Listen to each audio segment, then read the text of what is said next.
I started out working on the Today Show. When I was bureau chief, Julian Goodman called one day and asked me if I'd like to take over Martin Agronsky's spot on the Today Show. Martin quit to go to CBS. I tried to persuade Martin not to do that. Fred Fendley had told him, if you come to CBS, you'll have this program of your own, and you'll have a major role, and you'll have all sorts of goodies that you don't have at NBC. And Fred was not able to deliver on that. I think Fred didn't realize that he was offering Martin more than he could deliver. But at any rate, Martin left. He had a job as Washington editor, so-called, of the Today Show, which meant that he secured interview subjects, and he did mostly the interview. The anchor person in New York right now would be Matt Lauer or Katie Couric.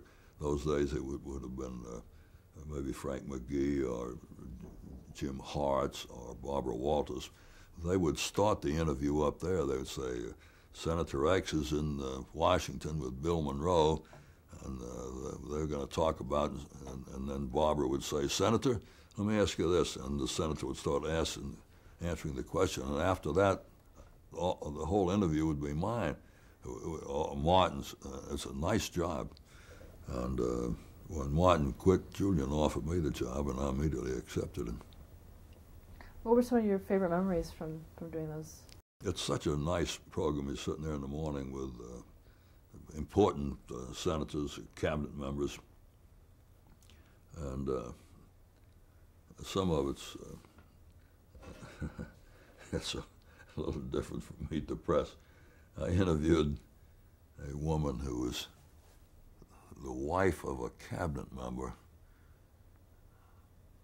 Her husband was from Kentucky, and she was a conservationist and environmentalist, and she was for wildlife, and she was in favor of introducing wolves back into places where they weren't in those days. And she had a wolf with her, a domesticated wolf. And so she was there with this wolf, and the wolf got restless during the interview. And I was wound up for 5 minutes of the interview, which probably lasted about 10 or 12 or 15 minutes. I was down like this, petting the wolf and trying to keep the wolf quiet, asking questions like this of this woman who's above me, a huge lot of bald heads showing up in the camera. And we finally got off the air without the wolf having gotten on a tear around the studio or anything. I don't know what would have happened if I'd let the wolf go. And there was an interview with a basketball player. The first one, the first one to go straight from high school, as I recall, into professional ball. And he was about 8 feet tall. And we were sitting there, two of us interviewing him. And I told the guys, let's all stand up. When you're all sitting down, you look like you may be he's a little bit taller than you. When you stand up, he all of a sudden it shoots up to the ceiling, and the rest of us were looking up, so I got everybody standing up so you could see we were all midgets by comparison with this guy. It was not usual that we did a sports interview, that I did a sports interview on the Today Show. But you have, Reuben is one of the people who has been critical of talking heads. Talking heads, nothing.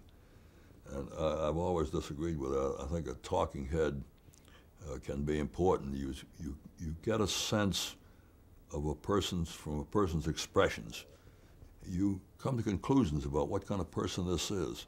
It's not just the voice that you react to. It's the toss of the head, the sense of a smile, little smile, bigger smile, or some anger, or the face tells you a great deal.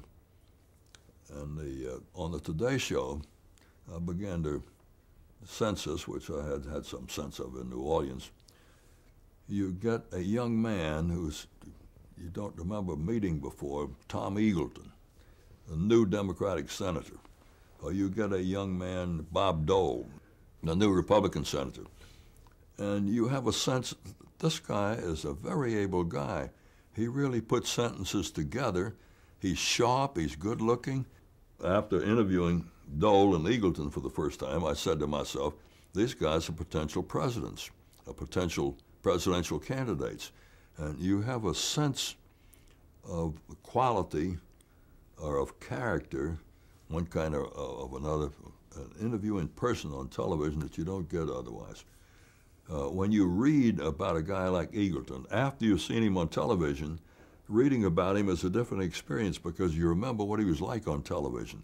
And you assign this character that you have in your memory to what you're now reading about him. The newspaper reporting of him has more effect if you've seen him on television.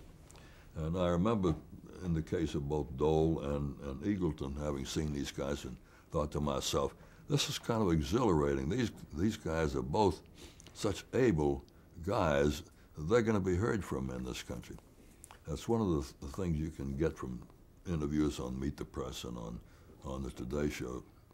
And sometimes you may feel this guy's a little slippery or get some negative connotations.